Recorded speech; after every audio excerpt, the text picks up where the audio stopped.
우리 사회가 지난 10여 년 동안 겪어온 잊을 수 없는 세 가지 장면이 있습니다. 세월호 참사, 이태원 참사, 그리고 바로 며칠 전 전남 신안 앞바다, 며칠 전이 아니죠.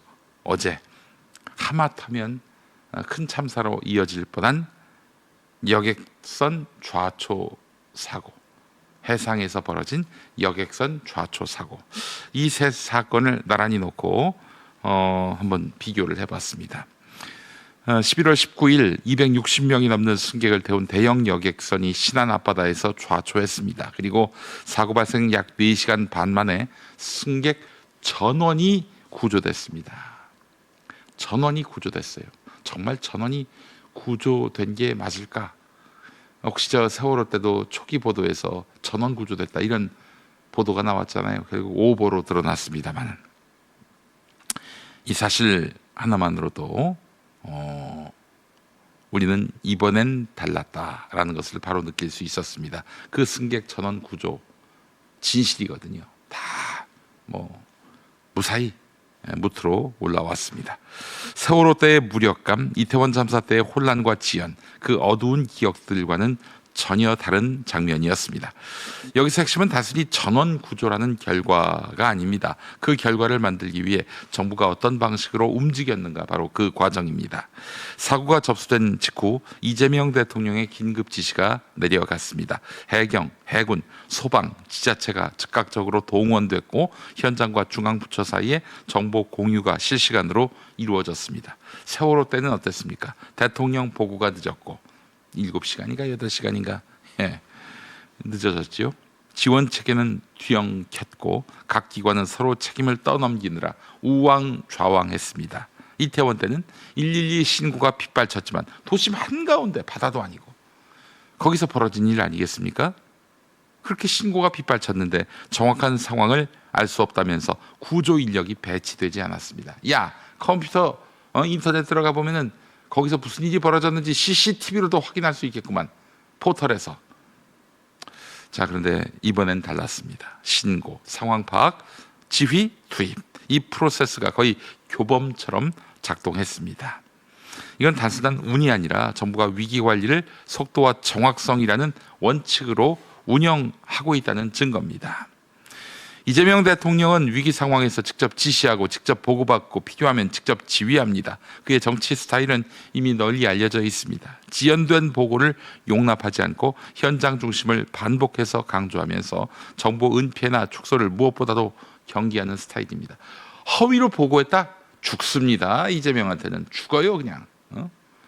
자, 이런 리더십은 참사 대응에서 특히 중요합니다. 세월호 참사 때는 대통령은 어디 있었느냐라는 질문이 사회를 뒤덮었습니다. 이태원 때 역시 왜 컨트롤 타워가 작동하지 않았는가, 이런 비판이 지금도 끝나지 않았습니다. 반면 이번 신안 사고는 사고 직후부터 지휘 공백이 전혀 느껴지지 않았습니다.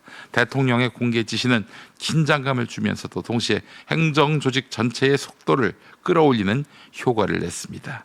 이번 사고에서 또 하나 눈에 띄는 부분은 정부가 구조 과정, 위치, 투입 장비, 기상 상황 등을 비교적 빠르고 투명하게 공개했다는 점입니다. 이재명 정부는 중대한 사고일수록 정보를 숨기지 않는 방식을 채택하고 있습니다. 세월호는 온 나라가 텔레비전 앞에 붙어 있었지만 정작 정부가 무슨 작업을 하고 있는지 정확하게 알아야 할 때 정보를 얻을 수 없었습니다. 이태원 참사 때도 마찬가지였습니다. 책임 회피를 위한 정보 관리, 발표 시점 조율이 더 중요한 듯 보였던 순간들이 많았습니다. 그러나 이번 사고에서는 국민에게 먼저 알리고 현장 상황을 그대로 투명하게 공개하라는 대통령 지침이 바로 나갔습니다. 투명성은 신뢰를 만들고 신뢰는 공포를 줄입니다. 이 차이가 바로 참사 대응에서 두 번째 생명줄이 됐습니다. 이재명 정부 들어서 강조되는 부분들이 있습니다. 중앙지방 합동 구조 지원, 실시간 상황판 운영, 기관별 칸막이 철폐, 현장 상황 판단 우선, 매뉴얼보다 골든타임 우선. 이번 신안 사건에서는 이 시스템이 비교적 매끄럽게 작동했습니다. 해경, 해군, 소방, 민간 구조선이 동시에 움직였고 현장 책임자가 상황을 판단하면 즉각적으로 중앙이 받쳐주는 방식이었습니다. 세월호 때는 청해진 해운, 해경, 정부 이 세 축이 서로 발을 빼며 엉망이 됐지요. 이태원 때도 경찰은 기획 인력이 부족하다. 구청은 행사 주최자가 없다. 소방은 지시 체계가 없다. 이러면서 혼란에 빠졌습니다. 그러나 이번 사고로 각 기관이 제 역할을 알고 있었고 이를 수행해 냈습니다. 이거야말로 시스템 개선의 결과입니다. 참사 이후 과거 정부들은 책임 공방 속에서 민심과 정쟁이 얽혀버리고 말았습니다. 이재명 정부는 이번 사건에서 정치적 수사를 앞세우기보다는 실무에 집중했습니다. 책임은 나중에, 구조는 지금. 이 기조가 초반부터 유지됐습니다. 참사 대응에서 가장 위험한 것은 정치의 개입이지요. 지휘 체계가 흔들리고 발표가 지연되고 책임 회피 프레임이 등장하면서 골든타임이 사라져버립니다. 그러나 이번에 그런 모습은 전혀 없었습니다. 구조, 안정화, 조사, 재발 방지 이 네 단계가 매우 차분하게 진행됐습니다. 이재명 정부는 출범 직후부터 참사는 대응의 문제가 아니라 예방의 문제라고 했습니다.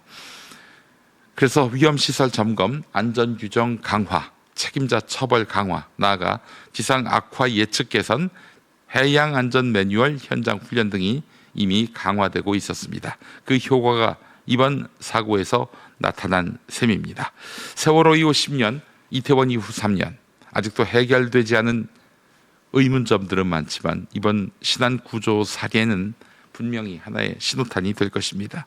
국가의 체질이 조금씩 달라지고 있다. 네, 이번 신안 여객선 사고는 우리가 오래도록 느껴왔던 국가적 트라우마, 위기 앞에서 국가가 사라지는 장면을 확실히 벗어나는 사건이었습니다. 물론 단 한 번의 성공적 대응으로 모든 것이 증명되는 것은 아닙니다. 재난이 다시 찾아올 수 있고 국가는 언제나 대비돼 있어야 합니다. 그러나 분명히 말할 수 있습니다.